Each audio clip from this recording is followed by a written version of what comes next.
bago ito, Shari, ano? According to Wage Order Number NCR 24 na na-publish lang noong June 30, effective July 16, ay magiging 610 na ang minimum wage para sa mga non-agriculture sector dito sa Metro Manila. Samantala, yun namang nasa agriculture sector ay magiging 573 pesos para ito sa agriculture sector, service at retail establishments na nag-e-employo ng 15 or less employees. At kung manufacturing establishment naman, kung less than 10 employees naman. Pero ito sila, 45 nga eh. Tsaka ang trabaho nila ay iba't ibang klaseng construction work. Yes po, ma'am. May nagmamasa, may kung ano man. Tubero. Okay, gaano katagal na kayo dito sa AgChem and Development Corporation? Kayo yung mga empleyado talaga ng AgChem, hindi kayo Yes, agency? Po. Yes po. Yes, Okay. Pwede ba, gaano katagal ka na, sir? Magto 2 years na po ako, ma'am. 2 years. Magna 9 years po. 9 years. 5 years. 5 years. Magto 2 years. Magto 3 years pa. 3 years. 2 Okay. years po. 2 years. So mahigit kumulang, Shari, mga permanente tayong empleyado kasi hindi lang iisang project ang natrabahuan nyo. Tama? Ikaw na 9 years, anong pangalan mo? Harris po. Harris, ikaw na 9 years na, ano ang trabaho mo dyan? Tubero po ako. Tubero? Yes po. Okay, so hindi kayo mga contractual na employee ha, regular kayo. Meron ba kayong payslip din? Nakikita ninyo? Okay. So, ang nakukuha ninyo ay wala sa minimum. Ito, ibabalik ko lang muna sa 570 pesos, Shari. Kasi nung bago lang naman itong yung 610, effective July 16. So, sa susunod na sweldo, dapat 610.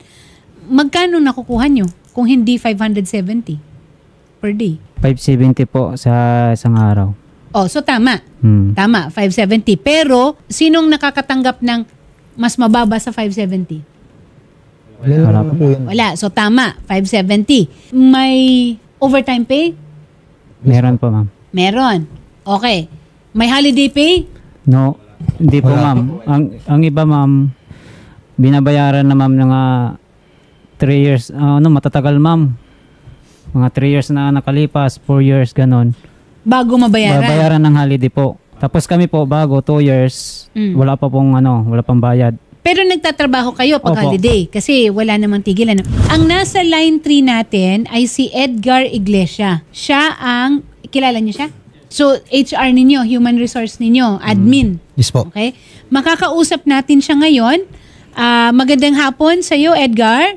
Yes po, good afternoon po. Good afternoon, Edgar. Live ka ngayon sa Wanted sa Radyo.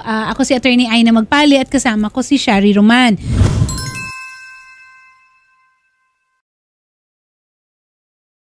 Nandito ngayon ang mahigit kumulang 45 na mga empleyado, iba't ibang mga posisyon ng AgChem and Development Corporation. Opo. Oo. Ano ba, pagsasalitaan ko muna si Harris. Harris, anong nirereklamo ninyo? Ma'am, yung habol lang po namin ay, sa amin iba po kasi yung habol namin. Kasi matatagal po kami. Oo. Ang habol namin previous lang po.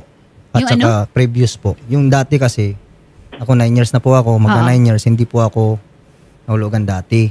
SSS. Yes, yes po. At saka, Okay, so ang nirereklamo una is SSS dahil hindi nahuhulugan yung dati. yes po. At saka Okay. yung holiday. At saka holiday pay. Yes po. Pero ito kasi, hindi natin makikita yung bawat isa kasi syempre isa-isahin kayo Oo. dapat na i-review ni Edgar. Edgar, gaano ka nakatagal sa AdChem?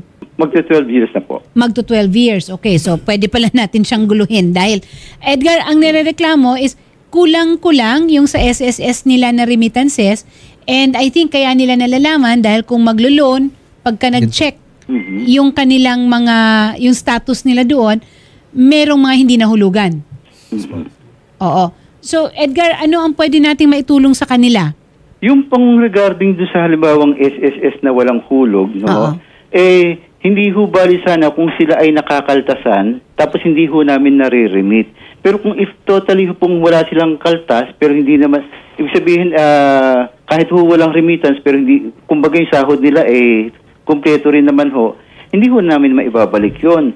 Ang maibabalik lang namin sa kanila kung halimbawa kinaltasan po sila at hindi namin na-remit. Okay, pero bakit hindi sila makakaltasan? Mandatory ang SSS contribution. Kasi ho, nung mga unang panahon na gano'n, hindi pa ho ganun ka-systematic ang kumpanya yung halos ano na lang po ito, yung bago na lang po yung yung nakukumpleto, yung mga benefits pong ganyan. Aha. Ang dami nilang nandito ngayon, Edgar, ha? Ayan, nakikita mo. Hindi pwedeng excuse na hindi systematic ang kumpanya because sa batas ay kailangan na unang-una kukunan ng SSS number. Yes, opo. Okay. Pangalawa, kailangan merong deduction dahil merong employer at employee share.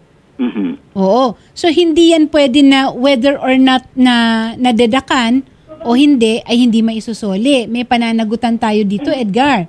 Mhm. Pero ito, kasi nga in the interest naman talaga siya rin ng mapag-ayos ito, ay titingnan natin kung paano bang matutugunan yung pagkukulang. Okay? Kasi Sir Edgar, siguro agree naman kayo na kung merong mga kakulangan, dapat talagang matugunan. Lalo na kung nasa batas naman yung benepisyo na dapat nilang makuha. Mhm. Oo. Itong mga ito, sana naman hindi bigla kayong matanggal sa trabaho lahat. Ay, hindi naman. Oh. Ano naman ito? Ang gusto lang naman, hindi naman po ganun. Oo. At saka ang natin dito is mahahanapan natin ng paraan para matugunan yung pagkukulang. Kung sang-ayon sa batas ay talagang hindi na ibigay sa inyo. Okay? Opo. At para magawa yan, kailangan natin na isa-isahin. Kasi iba-iba yung ninyo yung sitwasyon ninyo si Harris, 9 years. And Joseph? 2 years po. 2 years. Merong 5 years. May merong, mas matagal pa po. Mas matagal pa po. Oo. Ngayon, ang kailangan na maipakita ng AgChem is yung kung ano ang mga naibigay nila sa inyo. They will have to prove that. No? Ang burden of proof is nandoon sa kumpanya.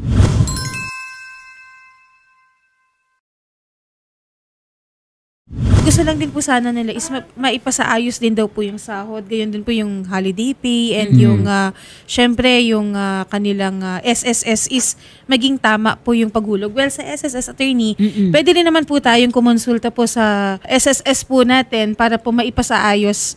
And I think magkakaroon po sila ng criminal case dyan. Actually, oo. Criminal case Pagka napatunayan na merong hindi nahulugan at na dapat talagang mahulugan na aside from yung dapat nilang tugunan. Opo. Kung ano yung mananawagan na ako kay Miss Vanji Damitas para ma-refer Excuse, natin ma'am. sila. Ma'am, at saka pag-ibig po pala. Pati pag-ibig. Yes po. SSS Pag-ibig PhilHealth.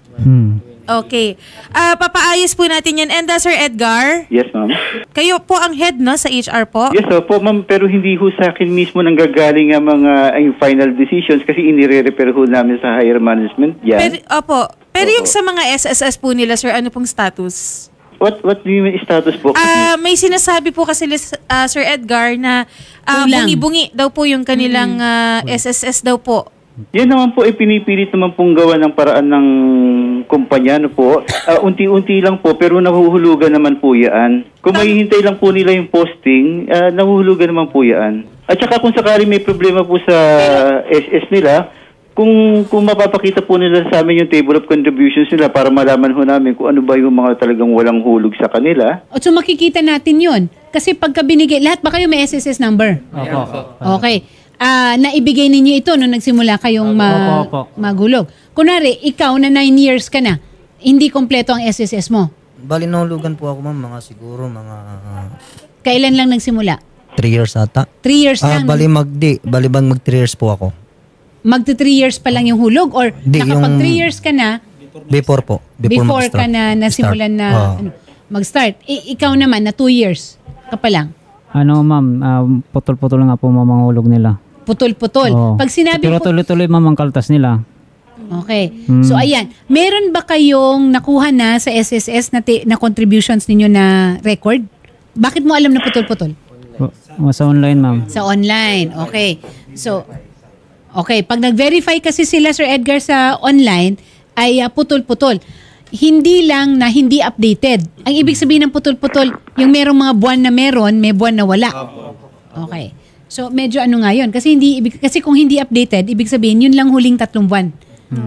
Kasi alam ko rin yun dahil minsan matagal ang updating ng ng SSS, pero ang hindi lang na-update is yung current month at saka yung siguro 2 months. Ganyan.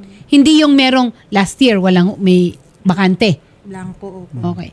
So, Shari, ito, willing naman si Sir Edgar. Yes, ma'am. Oo, naharapin ang lahat ng mga reklamo. At Sir Edgar, siguro, sa side na rin ninyo, dapat makuha ninyo yung record mismo. Yes, ma'am. Yes, ma'am. Alamin po namin yung... Oo, kasi nasa inyo ang, nasa inyo ang bola, kumbaga. Kayo yung sa finance ninyo, makikita kung magkano ba ang nasweldo sa kanila, magkano ang kaltas. Pagka ilabas ninyo yung sa bawat isa na record ng kanyang payroll, kumbaga yung payroll, makikita naman yan eh. At saka hindi magtutugma ang mga libro ninyo. Kaya nga ho, Kung ma'am, mali. ang sinasabi ho namin sa kanila, willing kaming kausapin sila dito sa office po na isa-isa para once and for all, yung individually, malaman ho namin yung bawat concern. O, bakit parang sa Bisaya pa naglingo-lingo man ni sila, murag di sila motoo. Parang umihindi at Ma'am. nanggaling na kayo doon. Pumunta na po sila yan, ma'am. Oh. Tapos nakiusap kasi doon pa lang, ma'am, sa site na yon gusto namin maayos na. Oo. Hindi lumabas. Pinangakuan lang kami na pinangakuan. Kailan yan nangyari? Nung Lunes. Last 3 3 weeks. Oh, isang kalahating buwan na. Di, nung Lunes lang. Lunes. Buwan ng April, Oo. tapos in the last week. Sino nakausap nyo? Si Edgar mismo? Si, Oo. Tapos, pagkatapos ng April, Edgar, nakausap pa daw nila nung April. Anong naging resulta Alin nito? po? Ang pinag-usapan lang ho namin yung holidays po. Oo, yan, ma'am. Tapos, Di ba ginawa naman natin ang paraan yon? Nagawa ng parang Yung holiday? wala pa, ma'am. Wala, ma'am. Bakit parang kinuha namin yung mga pangalan nyo, kaya ngayon ang gusto namin malaman kung yung napag-usapan ba natin nun, hindi nasunod. Yung mga holiday, ma'am. Yung holiday pay na bayaran. Holiday, ma'am, hindi. Hindi pa rin. Hindi yung iba. Hindi pa rin, Kaya ha? nga inaano namin, ano ba yung mga pangalan nyo na ano? Sige, settle Aha. sa doon. Okay. Mukhang may natugunan pero meron ring hindi. Kaya iisa-isayin Oo nga natin ho, ngayon at tutulungan kayo ng Wanted sa radyo. Tututukan ito. Okay? Hindi tatantanan, hindi lang si Sir Edgar. Ay yung AgChem Development Corporation. Okay? And then, diretso na ito, Shari. SSS, Pag-ibig, PhilHealth, yung holiday pay. So, ganun ha. Yung mga tanong ninyo, off the air natin kukunin kasi para sabay-sabay at saka bawat isa sa inyo magkaroon ng record. Okay? Na i-check naman natin doon sa AgChem. Okay? Okay, ma'am. At tututukan ito na Sige, ma'am. Wanted sa radyo. Okay. Okay? Maraming salamat, Sir Edgar, ha? At Maraming aasahan salamat namin na ito ay matutugunan talaga at matututukan rin ng kumpanya ninyo. Opo, ma'am. Okay. Thank you po. Sige. Salamat po. Okay. And sir, kausapin po namin kayo sa kabilang studio. Schedule po natin, sir, yung paghaharap po ninyo kasama po ang Dole. Okay, sir? Salamat At po. SSS. And SSS, Pag-ibig, PhilHealth, kung ano man po ang kailangan, kausapin po namin kayo, sir, sa kabilang studio po. Okay?